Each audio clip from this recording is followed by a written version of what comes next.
Welcome to JAT Chat, presented by the Journal of Athletic Training, the official journal of the National Athletic Trainers Association. I'm Dr. Kara Radzak, an associate professor at the University of Nevada, Las Vegas, and your host for today. Today, I'm joined by Dr. Ashley Crossway and M.Sc. Cloe Klaus, who are part of the team that developed a series of articles addressing the role of athletic trainers in providing care to transgender and gender diverse individuals in the Journal of Athletic Training's recent special issue. Dr. Ashley Crossway is an assistant professor and program director for the Professional Athletic Training Program at the State University of New York in Cortland. M.Sc. Cloe Klaus is an assistant athletic trainer at the University of Notre Dame, and Chloe's dedication to equity and inclusion extends beyond their lived experiences as a trans and non-binary person, trying to create a more equitable workplace for all. Ashley and Chloe, thank you so much for joining me today. Thanks for having us. So y'all were heavily involved with the part 2 of this 2-part series on transgender and gender diverse patients.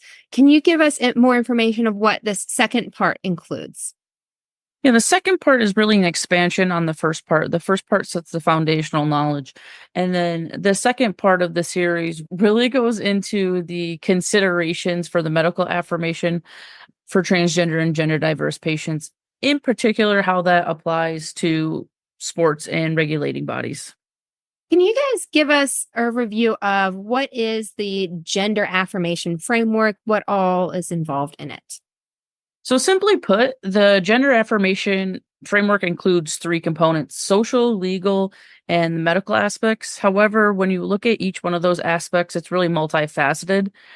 And it's really important to note that a transgender or gender diverse person may choose to engage with some, all, or none of the processes that are described within the framework, which is listed in the publications. And regardless of the degree or the extent to which an individual seeks gender affirmation, their gender identities are valid. We have to recognize that this is often a process, and there are many barriers that individuals face when seeking gender affirmation. So it's not uncommon for someone to pursue different aspects of the affirmation process over a period of time. I might actually just hop in there as well, not just, different things throughout time as they're able to gain access to it or even potentially afford those services, but also as their gender identity may grow into it or learn that, hey, this doesn't quite work, or I want to do this. And so even throughout a lifetime, they might pursue different services or different aspects of that framework.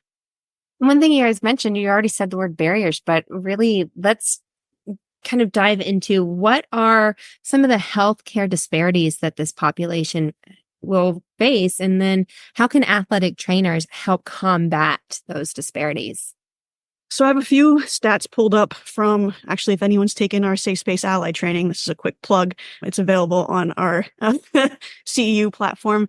But there's several things that LGBTQ in general patients experience, not even just transgender and gender diverse, but 1 in 6 LGBTQ plus patients avoid seeking care from providers because of negative experiences in the past or perceived negative experiences. LGBT youth, 8 out of 10 students are verbally harassed at school, 4 out of 10 are physically harassed. 8 out of 10 trans students report feeling unsafe at school because of their gender expression. Some other stats from the Trevor Project: when you talk about suicide or thoughts of suicide or even attempted suicide, for cisgender men, it's 25% for considering it, and cisgender women 31%. Compared to for transgender women and non-binary folks, 48% of them consider it, and 56% of transgender men. And that's not even including the attempts of it. So this is a population, LGBTQ folks in general, but also transgender and gender diverse patients who have a lot of stats signaling increased need for care around mental health and support. And so just knowing that, how can we help to support them get the things that they need that help them align to their gender identity? So in part 2, you guys go into a lot of good depth on the different aspects of gender affirmation. And so what are some key components that athletic trainers can expect to get more information about in this part 2 and how it impacts the medical care? Yeah, so part two, again, really focuses on the medical affirmation. We spend less time talking about the social and legal affirmation process. We really kind of take it as a multifaceted approach, and we try to look at things in different realms. So one of the largest sections we talk about is gender affirming hormone therapy, and both what that looks like depending on if you're looking for a masculizing therapy or a feminizing therapy, and what the options are, how they kind of present. The ideas, we're not trying to give any sort of medical advice. These are generalizations, and that you would see in the tables that outline, medication dosage forms, how the treatment is initiated, some of the testing that goes along with it. Again, this is just kind of a generalized approach. We're not trying to give medical advice or encouraging athletic trainers to say, this article says my patient needs this dosage. We want to leave that to the interprofessional care team and the correct professionals. Another large aspect that we kind of talk about to help athletic trainers is adverse effects and drug interactions, just so we're mindful of that as we're providing care, and as athletic trainers, we're there to help facilitate and provide care across the spectrum of life, right? Not just sports injuries, but general medical conditions, other medications a person might be taking. So just to kind of bring some awareness to those scenarios as well. And then we spend quite a bit of time talking about gender affirming surgeries and what an individual may choose or may not choose to undergo for themselves. And that's really kind of the big focus from the medical aspects. We do spend a little bit of time talking about nutrition and how that impacts a person's ability to align their gender identities along with the medical affirmation process as well, and to really help a patient reach their goals. And then outside of that, but kind of in the same context, as how an athletic trainer can help navigate sports participation from the medical consideration and the medical affirmation side of things. Yeah, I think one of the things that stuck out at me as a really great example of what you guys did was just discussing with the feminizing hormones how a patient could be at risk for deep vein thrombosis. Right. And giving those really great practical applications of things to keep in the back of your mind with this patient population. Chloe, can you add to this and maybe touch more on the considerations for sport? Sure. I think it does a great job of, again, as Ashley had said, just giving the athletic trainers knowledge around some of the things that their patients might be doing to affirm their identity or their gender identity, but then also consider, hey, they're athletes too who are trying to compete at the top of their level, and how that might affect them. So even taking testosterone, right, puts someone at risk of increased tendon injuries. So knowing that, and how can you help manage that if you're noticing that pop up? Some conversations with the interprofessional care team as far as how to manage those things.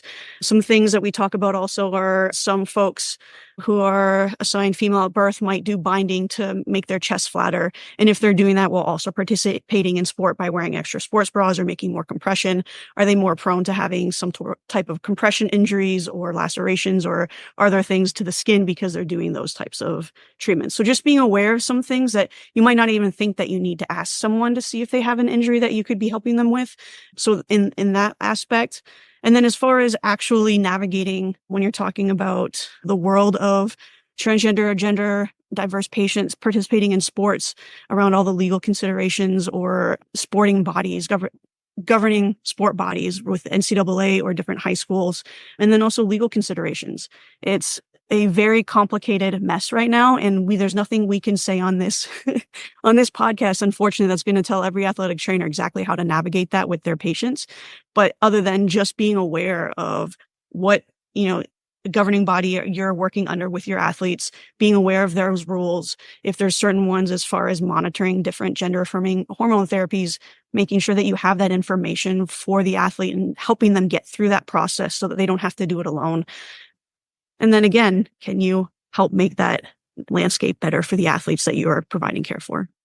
So what are some of the big things that if somebody is walking away from reading this, that you really hope that they get, the key takeaways? For me, I think it's just being aware of how much it takes to go through this process, just to be yourself, right? If you happen to be cisgender and you've never thought about any of these things that it takes just to present to the world who you believe you are, and who you know yourself to be, it just takes a toll, right? Being aware of the social determinants of health and the healthcare disparities that this population of folks face day to day, let alone if we're talking about not being, their pronouns not being honored or being dead named and someone using the incorrect name, or all the other little things that can pile up and add on top of them trying to be an athlete and you trying to take care of them as your patient. Just being aware of their experience and how can you help to support them through your own education, starting with reading these particular articles, listening to this podcast, and continuing to do the work to support the people that rely on you, that you care for. For me, I think this article really, the take-home message I want is for athletic trainers to realize they really have a role and they really have a purpose as a healthcare provider in helping transgender and gender diverse patients, whether that's from being an advocate and an ally or to help facilitating the interprofessional care team, as well as working with medical compliance and eligibility. These are all things as athletic trainers we've done with different patients in different aspects. And it's something that we can really have an impact on for transgender and gender diverse patients as well. There are a number of things we can't, paint in a black and white picture. It's this or that. But I think between the two articles, it really helps give athletic trainers some direction and really help fill the gap of knowledge that we've learned about both all as being members of the NATA LGBTQ Advisory Committee, but also the questions we fielded from colleagues, other professionals. So that's what I really think the take home is like this paints a nice picture of how you can help provide some of that information to contextualize it. And the athletic trainers really do have a role in advocating for our patients. Thank you. Yeah, you guys did a great job as a jumping off point for people to start their education on this topic. So thank you. And just to remind everybody that this is available free, as is all of the Journal of Athletic Training's offerings. And again, thank you all both so much for joining me today. Chloe and Ashley, I really appreciate you taking your time. Thank you. Thank you so much.